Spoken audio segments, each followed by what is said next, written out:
Sering kita jumpai atau alami ketika seseorang sedang sholat di masjid atau musola kemudian ditepuk pundaknya sebagai isyarat agar dia menjadi imam. Bagaimana sebenarnya hukumnya dan adabnya? Bagaimana jika yang ditepuk sedang sholat sunnah rawatib dan bukan sholat fardu? Tentu saja iya, dan dianjurkan untuk tidak sholat sendiri. Usahakan jangan sholat sendiri kecuali darurat, sudah tidak ada lagi orang. Walaupun orang itu sedang sholat sunnah, boleh kita makmum di belakangnya. Boleh makmum di belakangnya. Dan orang yang sedang sholat sunnah rawatib kalau ditepuk oleh saudaranya jadi imam saja, nggak masalah. Dia kerjakan sholat sunnahnya, yang di belakangnya ya itu mengerjakan sholat wajibnya. Ini sesuai dengan hadis Nabi SAW riwayat Imam Bukhari, bahwasanya pernah ada sahabat selesai sholat, gitu kan? Selesai sholat, waktu selesai sholat semua Nabi SAW lagi zikir, ada sahabat yang telat, baru mau sholat sendirian. Lalu kata Nabi SAW sebentar, waktu orang itu mau takbir, sebentar. Terus menghadap ke sahabat Nabi yang lain yang sudah memang sholat, ditanya, siapa yang mau bersedekah buat saudaranya ini? Siapa yang mau sholat lagi, temanin dia?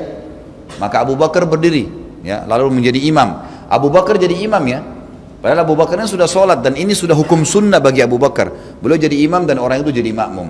Maka keluarlah sebuah hukum, bolehnya seorang muslim sholat di belakang imam. Termasuk boleh sholat walaupun beda niat.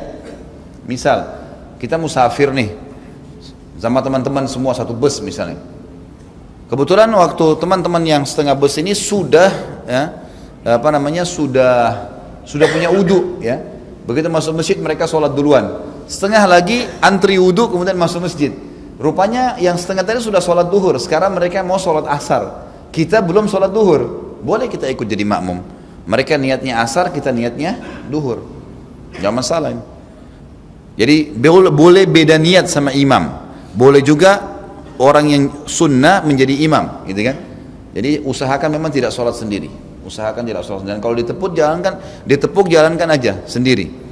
Baik, pertanyaan selanjutnya, Ustaz, bagaimana kalau seandainya saya sholat sunnah ba'diyah maghrib? Kan sholat sunnah nggak ada suaranya ya? Sholatnya sir. Datang orang nepuk pundak saya, dia mau jadikan saya sebagai imam. Apa saya keraskan suara? Jawabannya iya. Boleh ngerasin suara, boleh ngerasin suara, karena kita tahu dia mau jadi makmum, supaya dia tahu, boleh. Dan di 2 rakaat kita salam, nggak masalah, itu nggak masalah, gitu kan?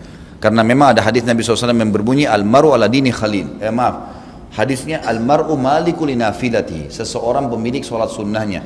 Jadi kalau bapak ibu lagi sholat sunnah, duha misalnya, boleh sir, boleh jahar, ya. Kalau sholat sunnah, boleh ngecilin suara, boleh ngerasin suara. Gak masalah. Sebagaimana sholat sunnah, boleh orang sholat berdiri, boleh orang sholat duduk. Boleh juga dalam sholat sunnah orang tiba-tiba batalin. Misal saya lagi sholat sunnah di masjid, tidak ada yang saya sholat di rumah aja, terus batalin, tidak ada sebab, cuma mau sholat di rumah, itu gak masalah, gak berdosa. Beda kalau sholat wajib, gak boleh. Sholat wajib harus membatalkan dengan udzur syar'i. Misal betul-betul kita ingat tidak ada wudu, gitu kan?